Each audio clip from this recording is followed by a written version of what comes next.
اما بعد بسم الله الرحمن الرحیم والازهر انه وصف فی اصله.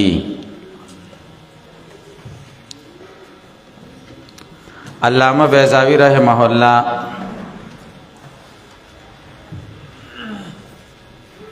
وای چې ښکاره خبره دا ده چې الله علم نه دی بلکې د اصل په اعتبار سره وصف دی.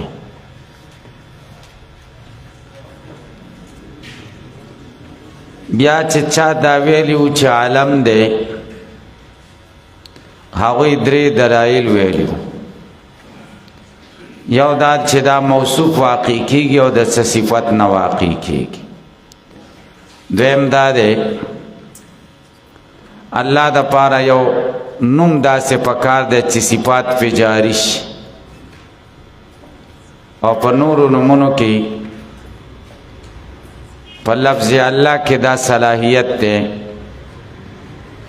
چې صفات دې پې جاری شي، لہذا لفظ الله علم دی. دریم داو کچره وصف شنو لا اله الا الله به د توحید کلمه نشي. نو دی وی چې اظهر خبره دا ده چې دا وصف دی د اصل په اعتبار سره، لیکن د الله د پاره عالم بالغلبه ګرځېدلی په داسې شان سره چې د الله نه د غیر د پاره دا نه استعمالیږي. نو کل علم شو. هر کله چې کل علم شو نو دا موصوف واقع کیږي د بل شي صفت نه واقع کیږي، لکه تا چې ویلي. دویم دا د اجرا د صفاتو د پاره هم دا کل علم کافی دی. او دریم دا چې هر کله کل علم شو یا علم بالغلبه شو نو احتمال د شرکت هم پکې نشته، نو لا اله الا الله مفید د توحید. والازهر انه وصف فی اصله، اظهر خبره دا چې دا وصف دی د اصل په اعتبار سره. لکنه لما غلب علی، لیکن هر کله چې استعمال د دې غالب شو په الله بحیث په داسې شان سره لا یستعمل فی غیری، د الله نه غیر بل چا کې د دې استعمال نه راځي، نو سواره وګرځېد کل علم، د علم په شان. نو اوس اعتراض دی چې د دې نظایر شته چې اصل کې وصفي او بیا علم بالغلبه ګرځېدلی دی. وی او مثل سریا او صعق. سریا اصل اعتبار سره وصف دی،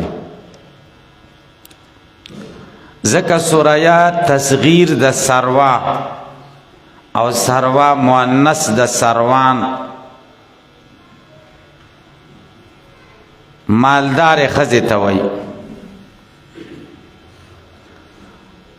بیا نوم وګرځېده د یو ستوري، او ساق سخت آواز ته وایي. او بیا دا نوم وګرځېده د خویلد ابن نفیل.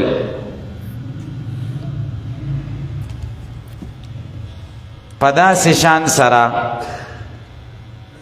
چې سوریا د ستوري نه علاوه او ساق د خویلد ابن نفیل نه علاوه بل ځای کې نه استعمالیږي، نو دا علم بالغلبه شو. نو هر کله چې دا علم شو کل علم شو اجری مجراهو، جاری شو په ځای د دې علم پس کې پی اجراء الوصف علی، چې وصف په دې جاری کیږي. و امتناع الوصف به، او وصف په دې ممتنع ده چې دا د څه صفت واقع شي. وعدم تطرق احتمال الشرکت الی، او عدم عروض د احتمال د شرکت دی لره، احتمال د شرکت هم ورته عارض کیږي. نو د عالم د پاره چې کم درې دلایل تاویلیو دا په وصفیت کې هم راتلی شي چې وصف شي. ښه نو دی وایي چې وصف دی. اوس د وصفیت د پاره د دلایل پکار دي. درې دلیلونه پیش کوي. اول دلیل لأن ذاته من حيث هو. دویم دلیل ولأنه لو دل على مجرد ذاته. او دریم دلیل ولأن معنى الاشتقاق. اول دلیل وصف په اصل کې ذکر دی که عالم شي نو دلالت به په ذاتو کی بغیر د وصف نه. او ذات د الله نو یو لفظ د پاره چې دا دلالت په ذات کوي الا به کوي چې د هغه ذات وجود ستا ذهن کې راشي. او د الله ذات من حیث هو بغیر د اعتبار د امر آخر نه بغیر د اعتبار د وصف نه غیر معقول دی غیر متصور دی. تصور کې نه راځي د انسان. نو چې هر کله تصور کې نه راځي نو د دې دپاره داسې لفظ ممکن نه دی چې په هغې دلالت وکړي. لفظ به په څه دلالت کوي؟ په هغه څه چې ستا ذهن کې خو هغه متصوري. هلکه پې پوه شوي؟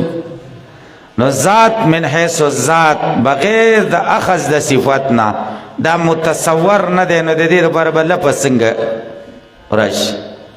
ګورئ لأن ذاته من حیث هو ذات د الله تعالی د دې حیثیت نه چې ذات دی بغیر د اعتبار د امر آخر نه د صفت نه چې حقیقي وي او غیر یا غیر حقیقي اضافي وي لکه رازقیت غیر معقول للبشر هغه متصور نه دی انسان لره. فلا يمكن ان ممکن نه ده ان يدل عليه بلفظ چې دلالت دی وکړي شي په دې باندې په یو لفظ سره. لیکن دا دلیل ضعیف دی. وجه د ضعف دا ده چې د ذات د الله تعالی تصور یا بالکنه دی یا بکنهه دی او یا بالوجه دی یا بوجهه دی.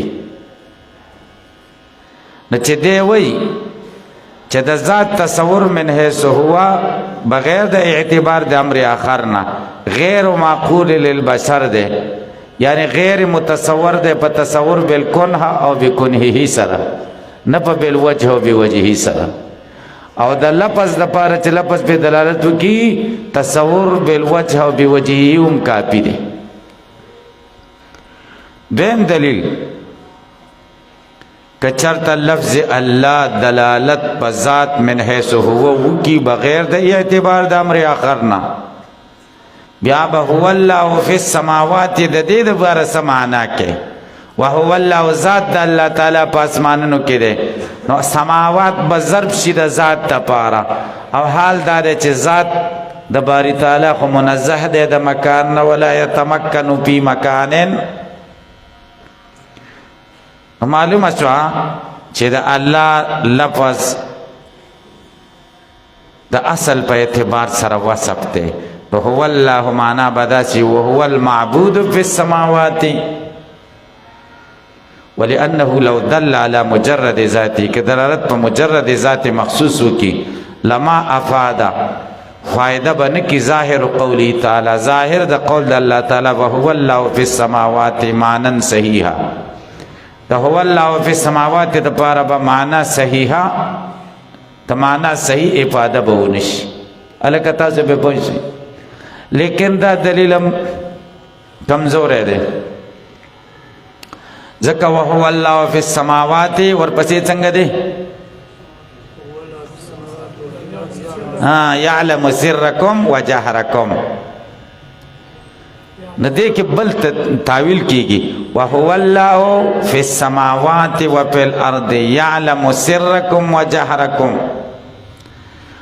اصل تقدیم تاخیر دی په عبارت کې دا مفسرین لیکلي وهو الله يعلم سركم وجهركم في السماوات والارض.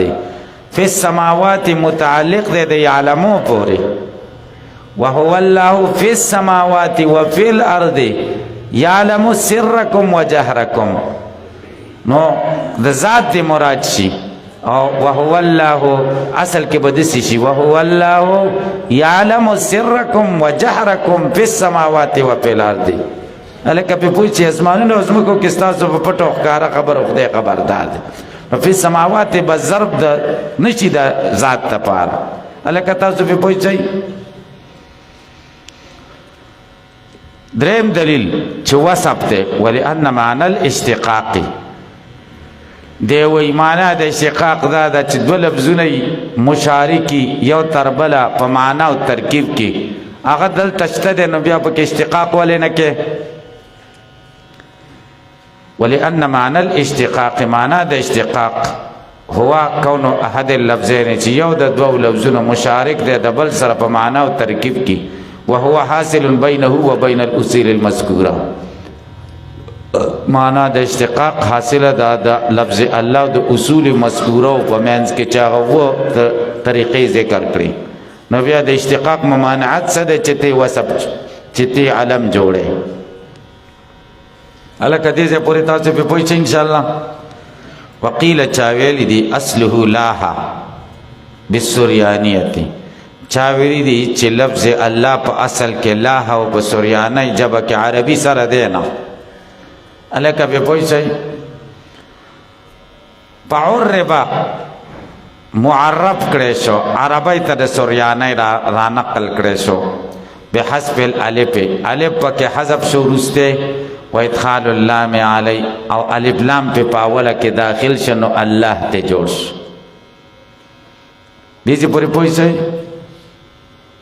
سلورم خبره وتفخيم لامه زائن فتح ما قبل وانضم سنة وقيل مطلقا. لام به مفخم وای ډک به وای د قرت یو مسله درته کوي چې کله ما قبل مفتوح شي یا مضموم شي دا سنت دي یعنی طریقه ده معروف عند القراء. وقيل مطلقا او چا ویلی دي چې مطلقا به دا ډک وای کنه که مخکې ته کسرو می خیر دی لکه به پوښتنه. بل یو خبره د فقه مسله بیانای وحسب الفه لحن او د الف حذف کول لحن دی تفسد به صلا منځ به پاسیدی کی. دا دویم الف چې کم دی کنه د لام او د ها په منځ کې دغه الف د دې حذف کول وای لحن دی خطا دی منځ به پاسیدی کی. دا د احناف او د شوافیو دواړو مسلک دی چې منځ پاسید شي ځکه الله لفظ د الله دی ونه ویل کنه ولا ينعقد به صریح الیمین او صریح قسم هم په دې نه منعقد کیږي. هو قد جاء لضرورت الشعر د شعري ضرورت د وجه هغه الف حذف کولی هم شي لکه په دې شعر کې چې راغلي الا لا بارک الله فی سهیل اذا ما بارک الله اذا مل بارک فی الرجال. دا دویم الله چې کوم دی د دینه د الف ورزیدلې دی خان په دې شعر کې برکت دینا چي الله په سهیل کې چې کله الله تعالی پر رجالو کې برکت ته چي اذا ملها بارک فی الرجال د ضرورت شعري د وجه نه راغلی. تاسو دې ځای پورې پوه شئ ان شاء الله. الرحمن الرحیم د تسمیه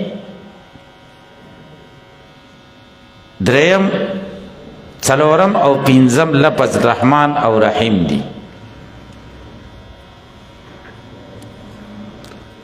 اول بحث په صيغه د رحمان او رحیم کې ده چې رحمان او رحیم څه صيغه دي.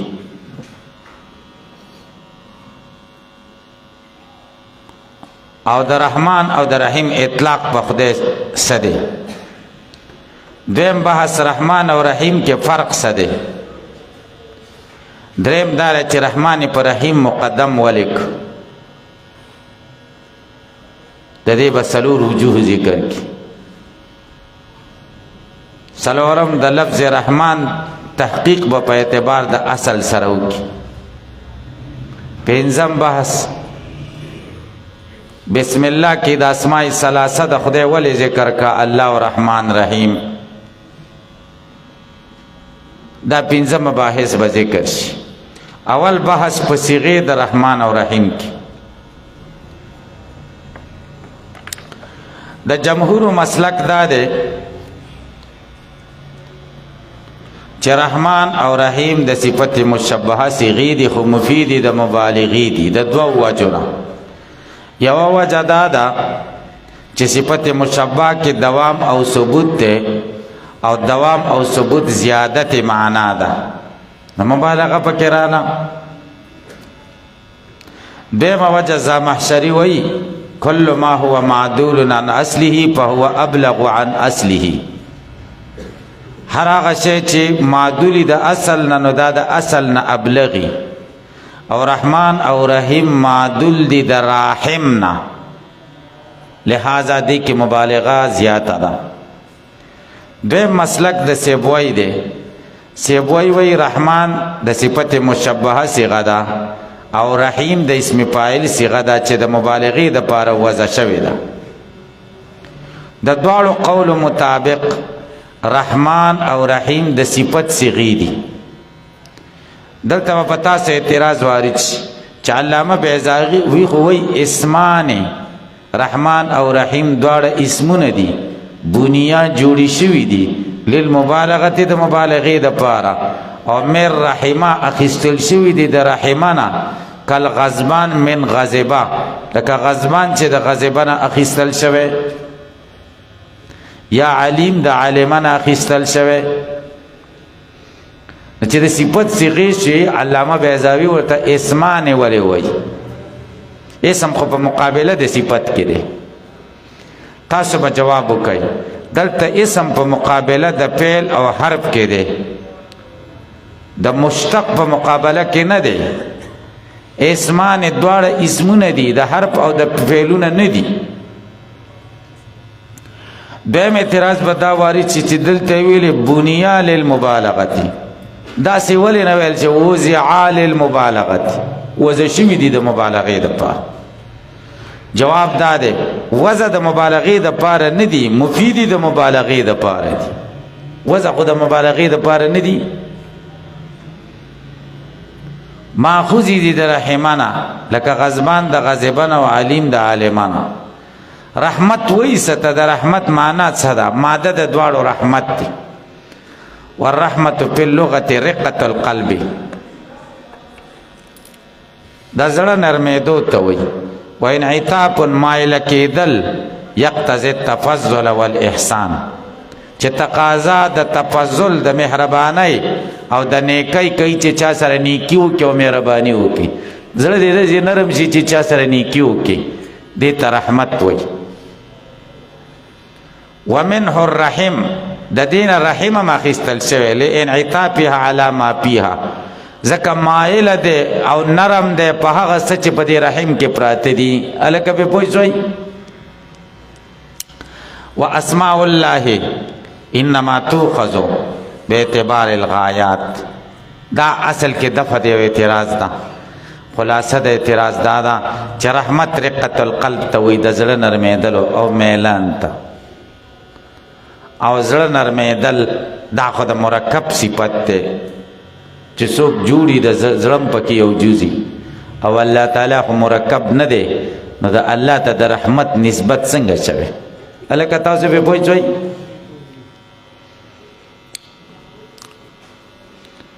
زمخشري یو خبره کړې ده کشاف کې دی هوبهو مقره نقل کوي هغه دا ده چې اسماء د الله تعالی چې کوم الله تعالی ته منسوب شوی دي هغه د الله د جلال جمال کمال سره مناسب نه دي نو د هغې صفاتو یو مبدی یوی منتهی چې په اعتبار د مبدی سره په خدای حمل صحیح نه وي نو بیا به حمل کې په اعتبار د منتها سره نو دلته مبدا د رحمت رقت القلب دی او الله تعالی خود قلب او د رقت القلب د منزه دی نو د رقت القلب غایه چې کوم دی تفضل او احسان دی نو د رحمان او د رحیم معنا به احسان شي د الله ته چې د رحمت نسبت وشي نو مراد به څه شي احسان به شي الکه دا د رحمت حقیقی معنا نشو مجازي معنا شو مجاز شاله کبه پوښتای علوسی رحمه الله روح المانی کې او نور مفسرین په دې خبرې ډیر رد کړي دي دا ټیک نه ده معنا به بیا داسې شي چې رحمت د خدای ته منسوب که کم رحمت حقیقی که مجازی رحمت د خدای ته چې مجازی رحمت د خدای ته منسوب که دا حقیقی چاته ورکه تاسو به پوښتنه حقیقی رحیم څوک دی حقیقی رحمان څوک دی چې الله مجازی رحیم او مجازی رحمان الکه تاسو به پوښتنه نو هغه وی اصل خبره دا ټیک نه ده اصل خبره دا چې کم تعریف مونږه د رحمت کو پر رقت القلب سره دا د مخلوق د رحمت تعریف کو خدای ته چې کم رحمت منسوب دی د هغه تعریف رقت القلب نه دی هغه څه شی دی موږ له نه دی معلوم بس خدای ته منسوب دی موږ به نه پوي الله تعالی ته رحمت منسوب دی ان رحمت الله قریب من المحسنین رحمان هم دی رحیم هم دی متصف په صفت رحمت سره هم دی د خدای رحمت څنګه دی موږ ته پته نشته بس الله ته رحمت منسوب دی موږ په نور نه پوهیږو چې څنګه دی الکه تاسو په پوښتنه کې په پوه نه شئ دا موږ چې کوم تعریف د رحمت کوو دا د مخلوق د رحمت تعریف کوو د خالق رحمت دغه نه دی رقت القلب الکه په پوه شئ نو ګورئ و اسماء الله تعالی دا خدای اسماء انما تؤخذ باعتبار الغایات دا اخستل کېږي په اعتبار د غایاتو التي هي افعال چې غایات افعال دي احسان فعل دي دون المبادئ ناخلو رقة القلب التي تكون انفعالات اخو انفعالات یلکه د رحمت ابتدا انفعال دی او انفعال خو خدای ته څنګه منسوبه دا خو تاثر من الغیر دی کنه نو فعل به اخلي چې هغه تاثیر په الغیر دی الکه به پوښتنه الله خو د چانه نه متاثر کیږي او بل چا کې اثر اچي نو که رحمت په معنا د رقت القلب سره شي نو دا خو انفعال شه خدای ته څنګه منسوبه وای دا منګه په اعتبار دغه سره خلو غایې سره خلو او غایات خو افعال دي کنه فعل دی انفعال خو نه دی احسان کول مطلب دا چې تفضل کول نعمتونه خلکو ته ورکول تاسو په پوښتنه والرحمن بس بکو درود شریف الله